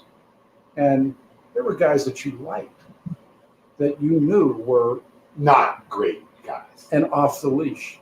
How do you rectify that then? Well, I didn't do sports radio. So I have sports radio because we talk about sports. When it came to politics, we just mentioned in the last segment the mayor. Yeah. We did the story on the governor Roy Romer. Patty Calhoun breaks the story on Roy Romer with an ongoing affair with his chief of staff, the greatest name in politics, B.J. Thornberry. and Patricia had the heart to do that story. We did it. And so there's a lot of people that really didn't want you to do that story. It's like the DIA deals and the land deals and scams. Oh, I God. mean, that was incredible. It was a gift. If you were more than willing to take the chance and then not be invited anywhere or have people turn their backs when you walk in the room, which was kind of my experience. But what did I care? Again, as we established, who cares, right? Do you think, based on your history and your ear to the ground, did Kathy Saban and John Elway have a thing that you're aware of? First I heard of that. Damn it. He's been masturbating to this for years. Wow. Wow. You know, I hear everything too. I'm like, Well, if you hear everything and you never heard I never heard that, that. then it probably isn't a thing. I heard a lot of other stuff. He's been beating the drum and beating something else to that It's for a a wild time, thing. and now he can't do it anymore. Actually, she's a really nice woman. Oh, I'm sure she is. She's just beautiful. Yeah. Even at her advanced age, So she's gorgeous. I've got some insight on this one. Oh, no. Yeah, I know a guy who dated Janet Elway after the split. Yeah. He says 100% take it to the bank. That happens. 100%. Wow. Okay. Yes.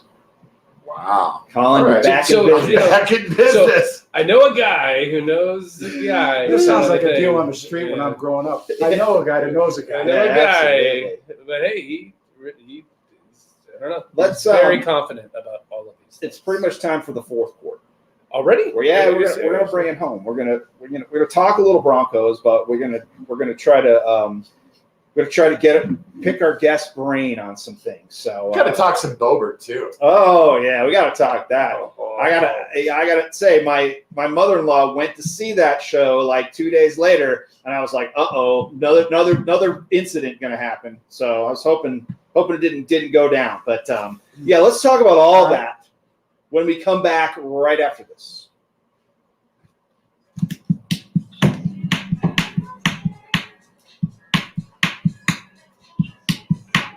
Who's got a pair of scissors or a knife? I just YouTube. Put a zip tie around it. Zip mine up. Very, very smart. Really smart. Very You're acting smart. like a smart guy on the air. I will get this. This is really fun. So see, I would not be surprised. Elway bought cars. The people that own shotguns are some of their closest friends. They were. He was there a lot. Oh, he was banging two at a time. I'll drop scissors. Good intro, Simon. Bang into So do you think that come back on you? I mean, I really never heard of it. I'd say it. The one that was the governor. dead yeah. fucking bang had it. And they went like, and everybody, they had, and Tancredo was going to run for governor. And Tommy came on the show and said, he's doing her. And Yeah. I've only seen Lee Larson really panic ever in my, and Lee's like banging on the glass, going like this. I worked there when Lee was there. Great guy. Don Martin. Not such a great guy. Yeah. Who was he had enough? Robin Bertolucci. Yeah. And they're running L.A. Oh, really? He's a snitch. He was a rat. Yeah. He was really excited.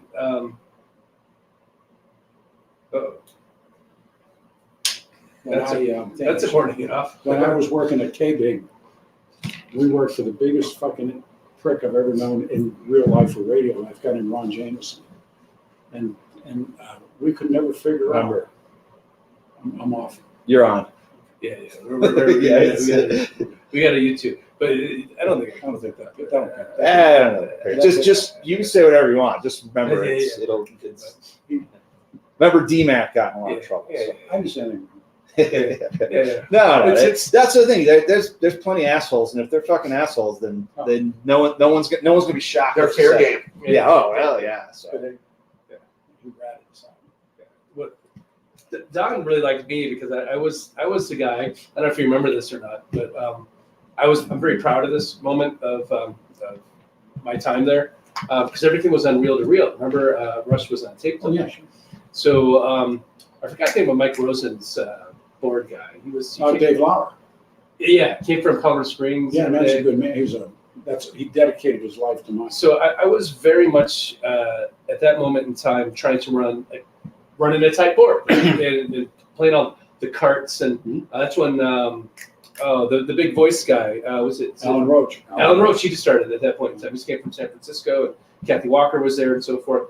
But I learned this little trick because Dave Lauer was one who taught it to me, where I could speed up slightly the reel-to-reel machine. Sure. And I was able to fit all of these extra commercials in. That's what old top 40 jocks used to do, make their record a little bit faster than the competition. And I was just trying to make sure that I got Kathy and Alan Roach out and so forth. I just saw Kathy for the first time. I got invited back into that building after being thrown out for grabbing that guy.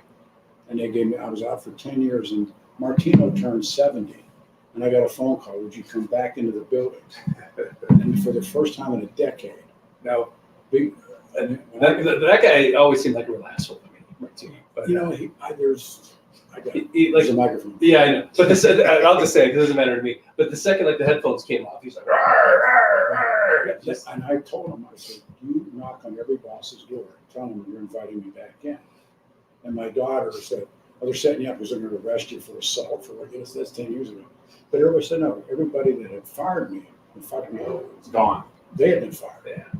And so I walked back in that building. And then when it was over, I went and saw everybody. Ross came over, and every guys came over. And I'm sitting in that oval driveway. And I said, 10 years ago, my wife had left me. Shannon was diagnosed with 2 serious illnesses, and I had lost my fucking job. And I said, I'm sitting in there, and these guys were. It almost another senseless act of violence almost happened. But there's one of the things they said, we're gonna walk you to the door. I said, I have a letter. The only letter my father ever wrote me, and I kept it with me. I said, my dad's letter's up there in my desk. I said, no. I said, look, so far so good. This is really gone well. I said, I'm gonna go get the letter. And they were both guys who were instrumental in me firing. And I was hoping at that point, step on line, just push me, tell me no. And there was an African American woman there named Sean, who was a PR woman. She rode the elevator with me, front, went down the elevator with me. I went outside, unhooked my credentials, but they didn't stop me from. They were going to stop me from doing it. That's crazy. That was, and I walked back in. Was that pretty traumatic for you? Getting fired there? Well, yeah. I later found they wanted to get all of us. They were making too much money for them. And when Martino got in trouble, big trouble, and I helped him. And he said, you know why they didn't fire me? Because he breached Moore's clauses in the AFL.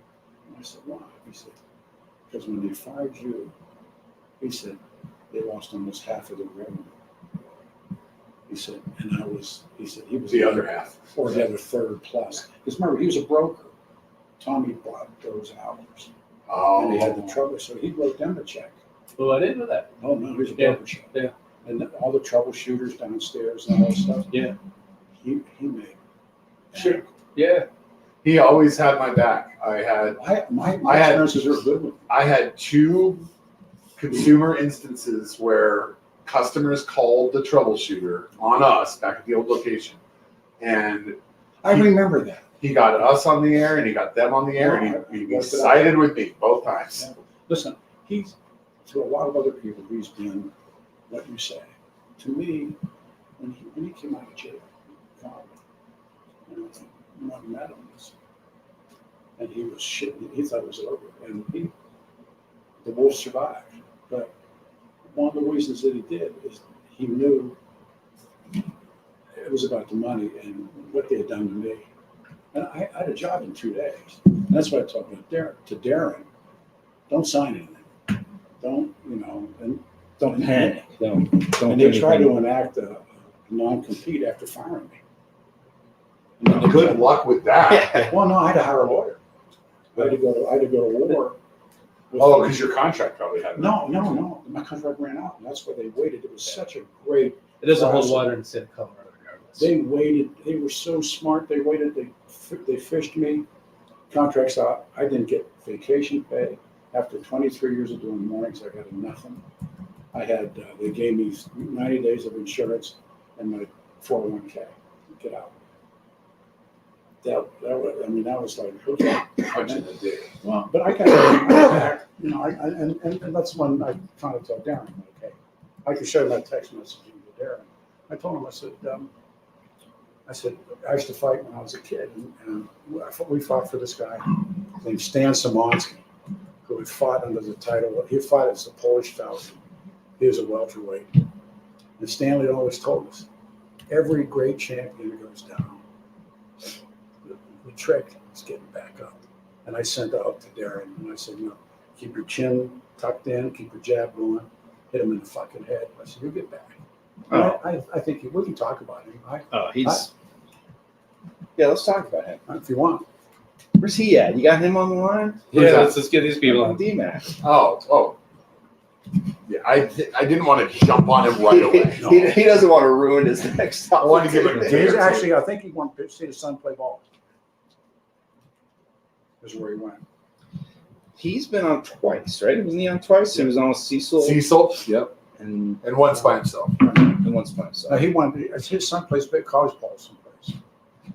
And he told me he's going to go see us. Here, I'll show you. I got to find another song, by the way. And this is where I would like to insert a read for another sponsor. Before the song. But I don't have one. That's my point. This would be a good good spot to pitch a beer. Oh, yeah. Ready when you are. You ready? Yeah, I think the problem is, What's it's wrong? been like, I try not to repeat like songs, and I feel like I've played, like I don't remember what I played, what I didn't play. Even if it was from like 6 or 7 years ago. I Oh, try not to wow. repeat Oh, them, I wouldn't you know be able what to tell you that. You haven't repeated since last week. Thanks. So you're good there. Yeah, I guess no one's going to remember, right? So, okay, I will bring up Raisin Levels, Jim. Here we go. Levels. Boom. You ready to rock? I am ready to rock. You don't have a read then? I'm recording. I don't yet. Want to do one for like mutiny or something? You can whip that mutiny out. Sure, I could. Yeah, I could. Yeah. Let's do that. I'm recording, so go for If it. you want to go to your anarchist bookstore. Okay. You're obviously longtime friends with Matt. Very and close. Newton. Yeah. How do you two politically get along? We don't discuss it. You just don't We discuss just don't discuss it. it. You guys just leave it out. We just focus on our friendship. That's great. It's awesome. It's the only way. I will not spend a time. It's not your scene. I get it. It's not my. But I'm about to do a read for him. Starting right now. Mutiny Information Cafe is the place to go for used books, new graphic novels, used records, delicious coffee. They make iced coffee with ice cubes made out of coffee. Now that's just smart, folks. That's just good thinking. So go in there, see Matt and Jim right there on South Broadway, just north of Sportique Scooters, I might add. And tell them the South Stand sent you, won't you?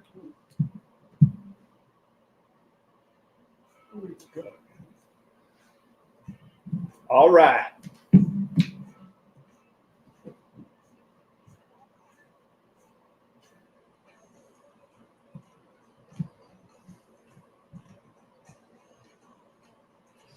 Do you know this, Peter?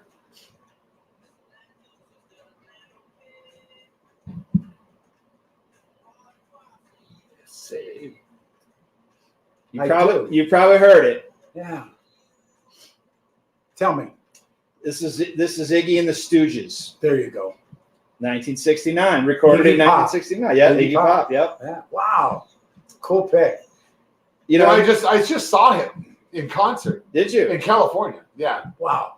Oh, you went to the whole goth fest thing. Yeah, I went to the Goth Fest. Nice. Iggy's got to be at least 77, right? He's got to be. Yeah, he's got to be. He's 77. He's That's exactly 77. how old he is. Yeah, yeah. And that motherfucker can Oh. go off. He on moves, stage. man. He can Oh, yeah. move.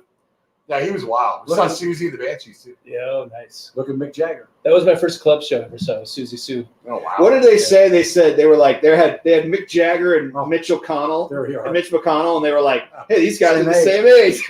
81. look what sex, drugs, and rock and roll did You for know one it. of them. You know it. Well, we don't know. We don't know if Mitch might have had a lot of sex, drugs, and rock and roll. Too. We're I'm not- sure that's he possible. did, but kind of on the DL. Yeah, it wasn't publicized as Yeah, much as Mitch. that's what guys like. Hey, That's what guys like Peter are there to uncover. Mitch looks better than Keith Richards. There's that. Yeah, but That's- Keith Richards is probably in better shape. Yeah, it probably is. Looks better. So I mean, obviously the Rolling Stones are a sex, drugs, and rock and roll success story. There's a lot of non-success stories, right? Just the entertainment in and of itself, and that's where you guys are working. It's the devil. It just is such a part of it. If you don't watch your step. So many people have probably fallen off, died, done whatever right? You've probably known tons. And it's a crazy thing because us in our 50s, like this was the time where all of a sudden these people that we've kind of hung around with and partied with all this time, they seem all of a sudden that's when it starts to kick in, right? And then all of a sudden you're like, oh, well, this guy died or this guy's had some problems. And it's kind of like you can only get so many years before it catches up to you. Yeah, it's all catching up. Which reminds me, you and I have something in common, which I haven't mentioned to you. CHF, congestive heart failure. Yeah, I just went through it. Yeah, I went through. I have it. I mean, once you have it, you have it. Yeah. I mean, well, most of us will get it eventually, but I have it at age 51. And I went into a really bad in June. Went to really bad AFib, like really bad. Ended up in the emergency room. It was horrible. So All of it. yeah, you and I have that in common. And But then, I'm 30 fucking years younger than you.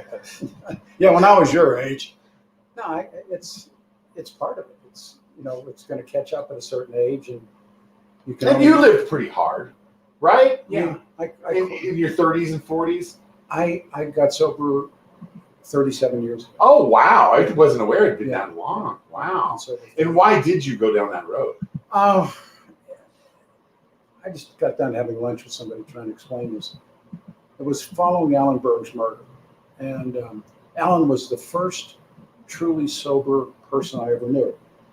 His disease, alcoholism, and my disease, but his disease, he was an attorney in Chicago, and a very good one. But his behavior eventually got him disbarred. He tells a story that he was court appointed on a murder beef. He remembers leaving his office on a Friday. He woke up Monday in St. Louis with a hooker. Oh, And that was the last straw. And he got disbarred, and he came out here, and he gained his sobriety. He had a shirt store, and he had a shoe store. And a guy came in who was a talk show host at KWBZ and dupes him and says, man, you're in the wrong business. You could come and do radio. And so, favorite Berg story. I'm doing the morning show with Bob Lee. It's a hit show with KLK. Elvis died. Mm. And grown men, I'm answering the phone, and grown men are calling up crying. What's going on? Berg goes on the air and says the guy couldn't carry a tune. And that's going the other way, right? And he lights it up. But he was sober. And he was the first real sober person I knew. And I was so out of control. And after his death, it was just a question of time. But I was at least smart, relative smart enough to understand that I was going to die. And that's what we're talking about. When you know about certain things inside of you, there's a voice that says, "Okay, keep it up." Right. And you know the voice. So were you that bad? I mean, Yeah. you're just up against it. Yeah. No, I was that bad, and that bad and more. So did you use 12 steps, I went. or did you go another way? I actually, that's kind of away from what's public, but I, in essence, turned myself in to two really great physicians. And then, well, I'll tell you a story. And so, a guy, I won't use can't because the other A is anonymous and you can't. It is Of course. But I was afraid to go to a meeting, and I was afraid to stand up because I was Peter Boyles. So these guys took me. This is a true story. They said, "Okay, we'll go to Colorado Springs to the Air Force Academy to the Officers Club." And I'll tell you how screwed up I was. And I remember we went in the Lincoln. I remember who was in the front seat, who was in the back seat with me holding my hand. It was a woman friend. And I always told the story about her being with me, holding my hand, going to Colorado Springs to the Oak Club. 3 years ago, she takes me aside. She said, "Peter, I wasn't in that car." True story. Wow. So that was the first time I kind of remember standing up and they say, copping to it, I'm alcoholic. But this one man was so instrumental in my life, and he's a significant guy, but it's nobody's business. But he took me and he said, and this is what I've told other people, there's only 3 places where guys like me end up, and you look around you and you'll know that this is true. We end up, they say, in an institution, which could be a hospital or a jail cell. We end up on a morgue slab, or we end up in a meeting. And so many brilliant, talented men and women that I've known for 40 plus years I've been in this business went on the morgue slab. Some of them went to jail. And that's the great thing. And I can only assume that in your industry, alcoholism is prevalent. I think there's something about creative people. And Yeah, we're not going for there. There's something about this business. And I used to think of it as a shit magnet, that it would just pull all of it. But there's something about these brilliant, gifted people that I've had the pleasure of, at least I'm saying, "Hey, Peter, how are you?" So flawed. And I think that I'm not a big believer in, I'm not a religious fellow, but if the universe gives you this, it's going to take that. Sure. And I started to drink when I was 13. Mm. And, but I've met all of these wonderful, a lot of writers and actors and a lot of athletes that somehow you carry that disease. And I just got done talking about it to somebody. It's important. I said, my disease, and think of it as a disease, you got a chance. My disease wants to kill me. I am an alcoholic. I'm going to stand on the table right now and say that. I am, and I've been treated for such. This is a little over disclosure, little personal disclosure. It's all right. We're getting to the core of it. Let's do But it. I never have felt like my disease was going to kill me because, well, ultimately, I will die probably sooner than I otherwise would. But it doesn't impact me on a day-to-day basis. Although, don't tell my cardiologist that. Now, him someone who's gone through it for all these years is going to tell you you're full of shit. Well, no, right? let me two things. One is this: he's got a beer in his hand. Yeah. Never talk to somebody about drinking when they're drinking. That's number one rule. Number two is it's an individual call. Sure. And when I hear people say, "Well, da da da da da da," is an alcoholic, that's not up to you. When it was up to me, and like I said, it was such a bizarre story when that woman had to say to me, "Peter, I wasn't with you." I told that story for 35 years, and she was in the back seat holding my hand, and I was shaking and she said, "No, I wasn't in the car." No. So that's that it's a disease. If you treat it like a disease, you have a chance. If you treat it like it's a behavior, you'll lose every time. Like the city of Denver, this new mayor. If you thought, is it possible to get a worse mayor than Michael Hancock? The answer is yes. That's shocking. You just got him. That's shocking. You just got him. And Why? what he's doing with this homeless stuff. I mean, it's just like these people will take from you whatever you have to give and want more. Seems like a Band-Aid, right? It's senseless. It's like, and there was a guy by the name of Bob Cote, the late great Bob Cote, that From Step Step 13. Bobby knew.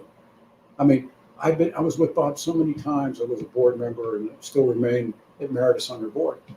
And these parents would come in and they had a 30-year-old kid living in the basement. And Bob would say, "Do you want to help them?" "Yes, we do." "Don't help them." And they couldn't understand that, the tough love. Like, anytime you want to feed these people, give them someplace to stay, medical care, they're not going to quit. There was just, sorry to interrupt, John. There was just this last weekend down in lower downtown on what they call Whiskey Row. Yeah. There was a shooting into a crowd, and the fellow who they haven't caught a fellow yet. They don't necessarily have a suspect, but the shooting came from one of the encampments downtown. And now they're running prostitution rings. Sure. And They had a bar going. They had a bar going. But here's what the point I was going to make. The last mayor, I never heard him mention it at all. Never seemed to do anything about it. Right. So even though you might go, well, this is kind of bullshit. Maybe this isn't going to probably work. At least he'll try something, and maybe when it fails miserably. But it's already failed in other cities. Oh yeah, sure, for sure. But once it fails, then you say, hey, it failed. Try something else. Well, and my point is that it was never mentioned the whole time. Hancock. I agree with that. It was never mentioned. But Hancock, let me tell you something. At least he swept. This is my take on the current mayor. You know what he's really doing? Running for governor. And then president. That's all. Yeah, that's all they're doing, because right? Polis is running. Watch, I mean, Jared Polis, by the way, is the smartest, most gifted politician the state of Colorado has. He's maybe going to step up and run for the big chair.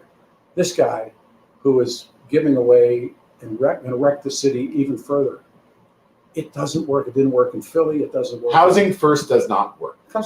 Yeah. And I will give Michael Johnston credit for this much. He's out there. He's available. That's what I'm saying. It'll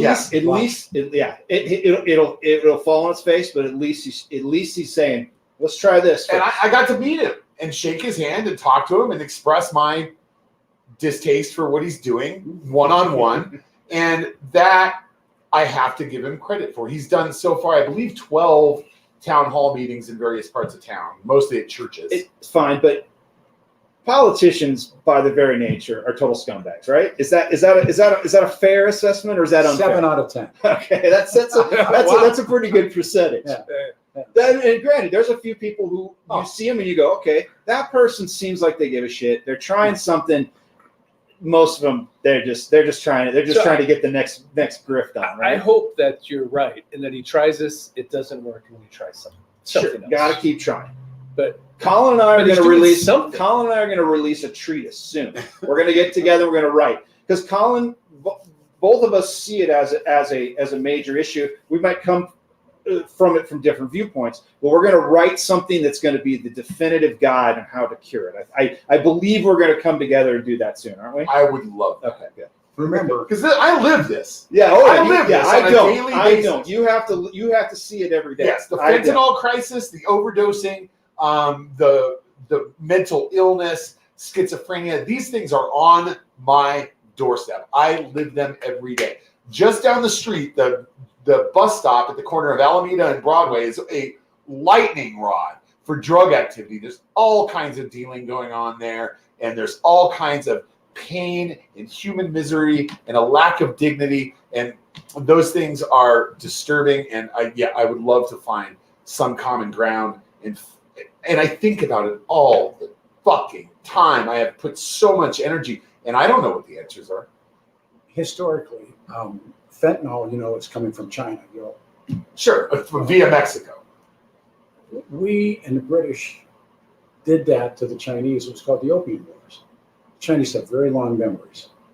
They're seeing this as in reverse to what Western powers did to them.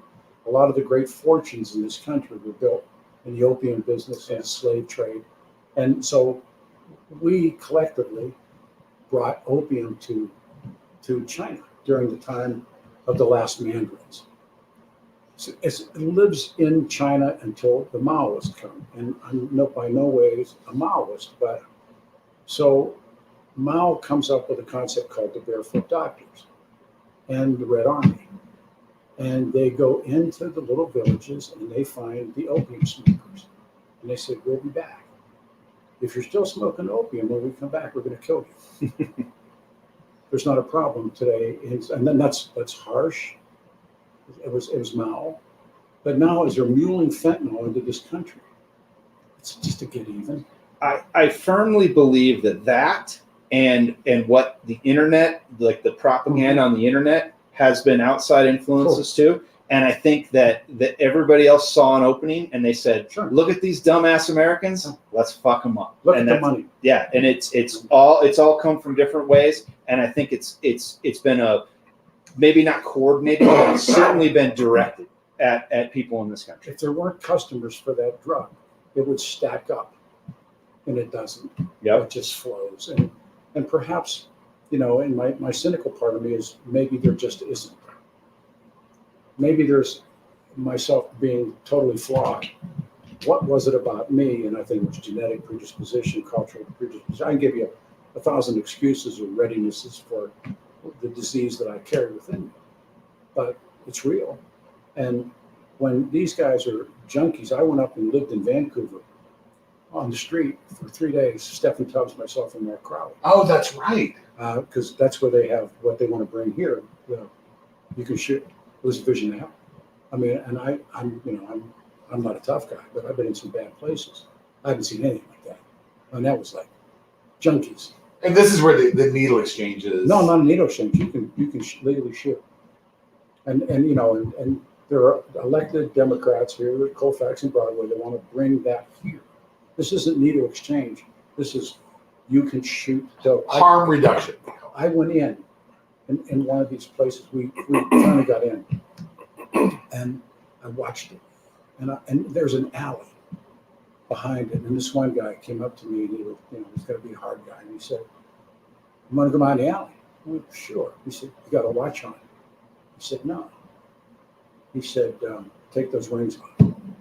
It's all right, because you know what was in the alley. Went down the alley, and it was like this vision of hell. And it's just up and down the alley. There's junkies and there's junkies in the street. Everybody's selling hot merchandise. It is, and the cops don't do anything. Cops stand there and they watch it. It's like a futuristic, horrible, like sci-fi movie. It's horrible. Yeah. And they want to bring that here. And Vancouver now it's spread. And now they have drugs and vending machines.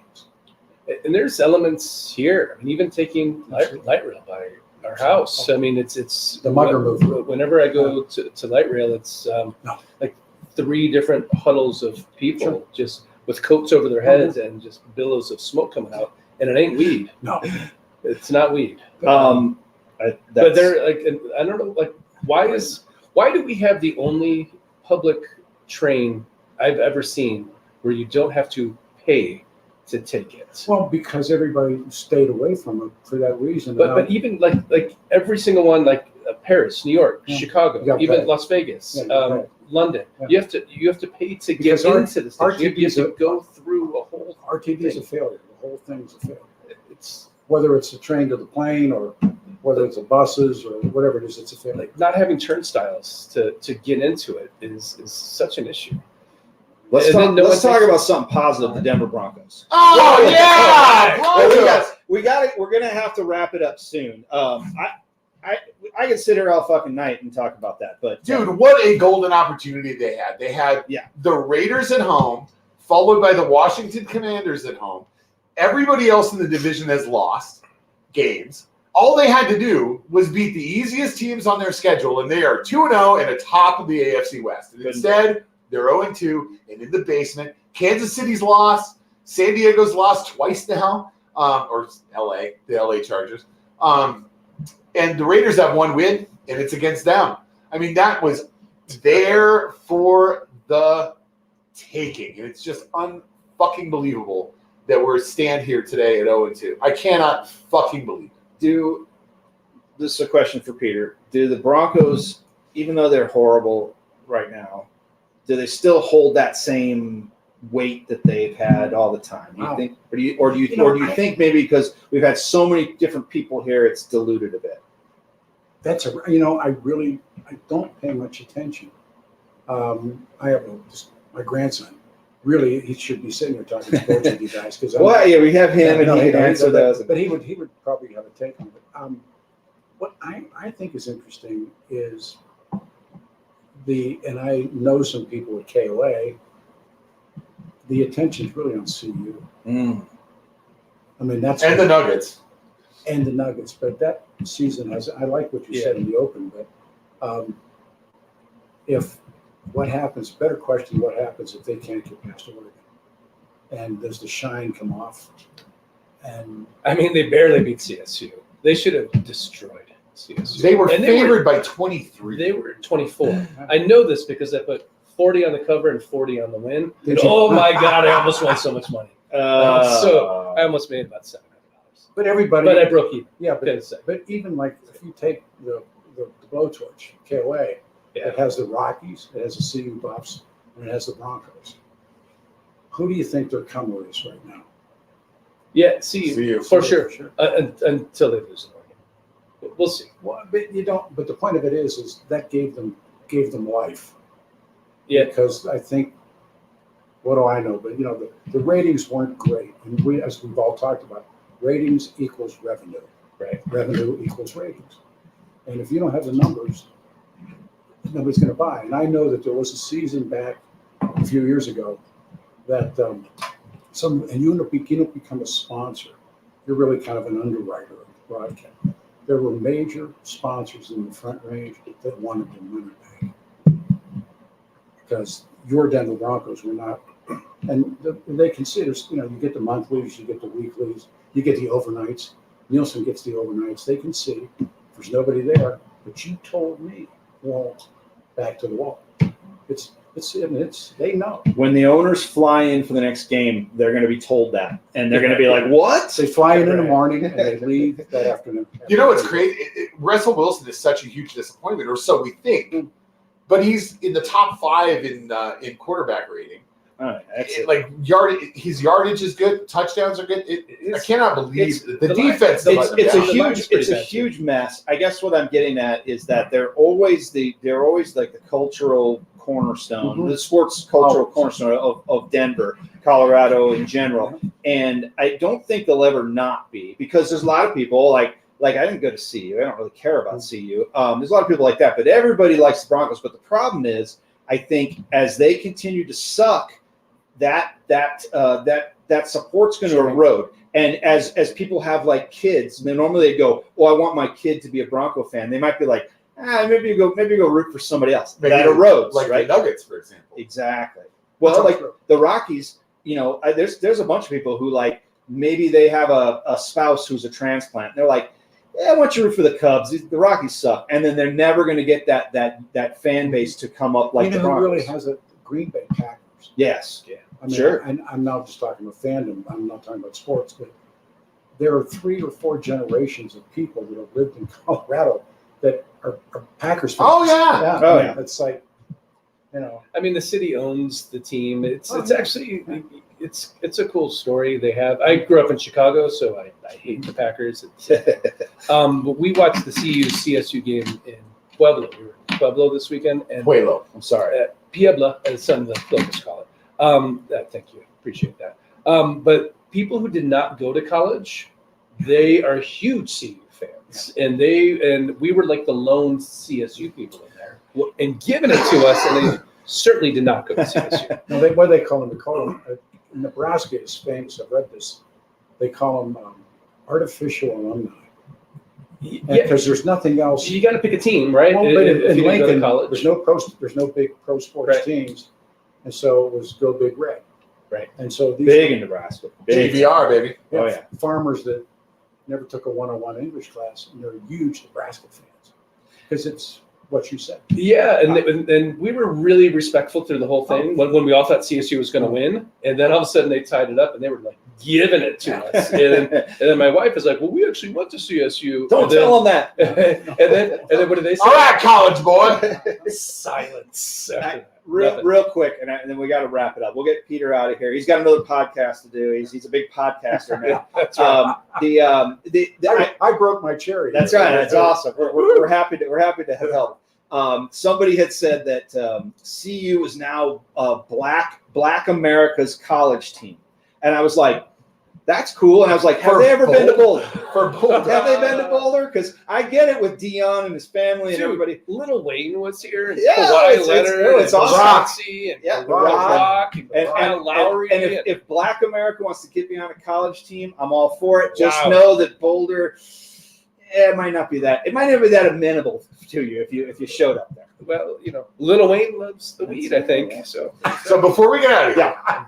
I've got one last thing I want to do. Okay. And this is a treat for Peter. I'm going to do an impression. Okay. You're going to know who this is. This is my impression. All right. This is a Trump impression? So proud of my radio home in the Rocky Mountain West, the 50,000 watt blowtorch, 850 KOA. Paul Harvey, every day, every day. Then you have to end it with "Good day." Oh, he had this little spot that happened between other commercials. He'd That's a say, great story on, if you've got a second, Oh, yeah. on how things are lost. In the 30s, 40s, and 50s, and the first part of the 60s, Paul Harvey was a guaranteed ratings getter, would appear at high noon, 12 o'clock. The demo died. Everybody that loved Paul Harvey went seriously and went big casino. So all of a sudden, Paul's like talking to himself, demanding the same amount of money, but his ratings are gone because his demo moved on. It's what you guys have talked about for as long as we've been sitting here. Revenue is ratings, ratings is revenue. It's all in demos. It's about who's listening to what you do, watching what you do, watching those games, listening to Donald Trump or whatever happens. It's all numbers. It took me a long time to figure that out. That's right. It's all moving. It's going to constantly now move. for the rest of the story. Yeah, That's it's Paul right. Harvey. That's right. Yeah. Well, this has been awesome. That was fun, guys. I was like, I kept going, oh, I got to get home and put this on the internet. I'm like, we can sit here and talk all night. Sure. It's fantastic, Peter. You've always been super kind. We appreciate your time to come in and talk to us. It's been good. Like I said, we've got dozens of other topics we could get to, but the internet. There's only so much space on the internet, so we have to make sure. Wait, okay, let me do this. If I do what I want to do, come and do my YouTube show with me. okay. You got it. Listen, you heard him. He's good, isn't he? He's fantastic. He can sell. He's got a great voice. He can sell. He's got a great voice. I tell you what, He always had a future. I'll have you guys on before Thanksgiving. Deal. That sounds good. It's awesome. Thank you so much, sir. It's been a pleasure. That's Peter Boyles, everybody. The one and only. Yeah. Got a Saturday show. Tell about your Saturday show real quick. Well, I do a 9 to noon on 710 KUS, and I think I'm trying to get Sandy and Joe the Hitman Williams on to talk sports. Nice. Good. Yeah. Good. Now you're primed. You're ready to get them on. So excellent. Thank you, sir. We appreciate you being on here with us. This has been great. South Stands Denver Fancast. We're back at it. Second show in a row. Can we do a third? We'll find out next week, baby. Stay tuned. All right. Until next time. Adios. We love you, Denver!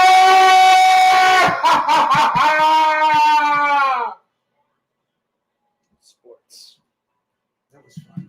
That was really fun, you guys. Yeah, it's a good time. I really liked was the ability to say fuck and shit. And, Oh, yeah, sure. yeah, man.